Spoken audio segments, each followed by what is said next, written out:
So what is your take coming out of that game? What's your take?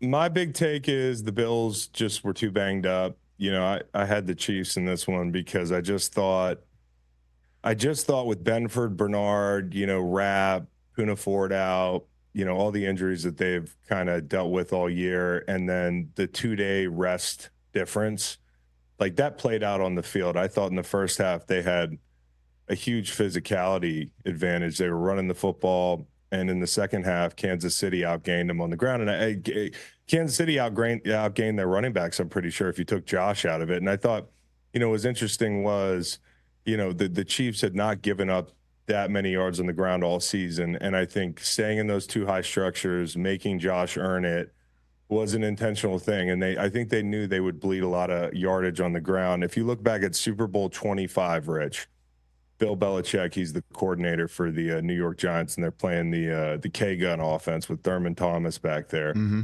And they're saying, Bill said this, let them run the ball. Let's bleed some yardage on the ground. We're not going to lose that way. And ultimately they did win that game, giving up a bunch on the ground to Thurman Thomas. And ironically, I think that's the wide right game. So, I do think Spags came into this game and said, hey, they're going to want to run the ball. Let's make them run the ball. I also think if you look at Josh Allen's average depth of target, I mean, if you control for some of those deep passes and the completions, he's like under a yard. So he's not pushing the ball downfield, and I think that's by design. I think Spags drew it up nicely, even though at times it felt like they couldn't get a stop. And I think the Chiefs offense, this is how good they were.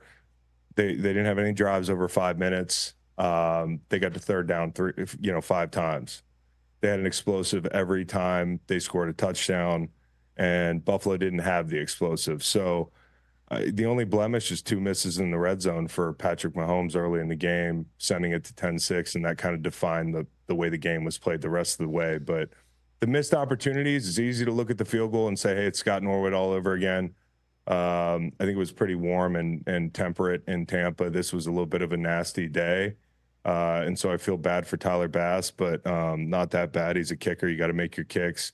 I think the 2 deep balls were huge missed opportunities. And Kansas City could look at this thing and say, hey, listen, even if you make that field goal, we should be winning this game. I think what's really cool for Kansas City is they've had like 4 big drops in the postseason. They were all Kelsey. And a lot of people wondered if these receivers would end up hurting them down the stretch. Hardman almost did, but they look like a different team. They look like they do turn it on that 15 to 20% that like great teams do in the playoffs.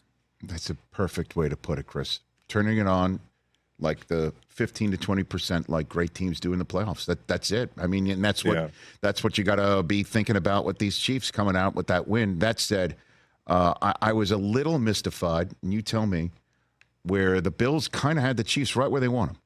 2-minute warning. And on the verge of having to start burning timeouts.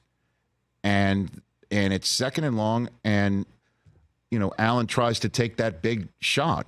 He gets, he gets his space sort of violated by Chris Jones shoving his was that Dawkins in his space or something? Dawkins back into him. And so, but why not just keep run the ball, check it down? I know this is like 20/20 hindsight, but you got the Chiefs right where they want. Like, leave them no time left. Have we not lived this nightmare before? Like, why are we doing this? I think they lived that nightmare before and saw the game end in overtime. I'm not saying that the rules are different now, but I also think there was a part of them that was like, we got to go up. We can't tie this game. It will take a field goal to send it to overtime. No, I'm saying, well, you could take your time down and then take your shots from, say, if you got it on the 15 or the 10. That's the shot's there. It's there. If Chris Jones isn't lined up over Deion Dawkins, which I think is always a great wrinkle, put Chris Jones outside. I think the play's there, and I think Josh hits that throw if he doesn't have Dawkins in his lap. So like it's like the Dan Campbell 2-point conversion, where you're saying, hey, maybe we should just kick the field goal, the call or Steichen on the 4th down. The play's there. They just don't execute the throw. And in that situation, I do trust Josh, who I think is still one of the best quarterbacks in the league, to make that throw. And I still think he could have made that throw with Chris Jones in his lap and Dawkins in his lap, but it's there. You know what I mean? So I'm not like, really, if I'm going to blame them for anything, it's probably not being aggressive and trying to take the lead in that scenario. You know, you got to trust your kicker to make the kick. And even if he makes the kick, to your point, I think Mahomes goes back and ties the game. Yeah, at least. Yeah. I mean, at the very least, Chris. So you got to win, you know, in my opinion. That, you know, like, so I do think there is something to plan to win there. Catch the Rich Eisen Show every single day on the Roku channel, 12 to 3 Eastern, for free.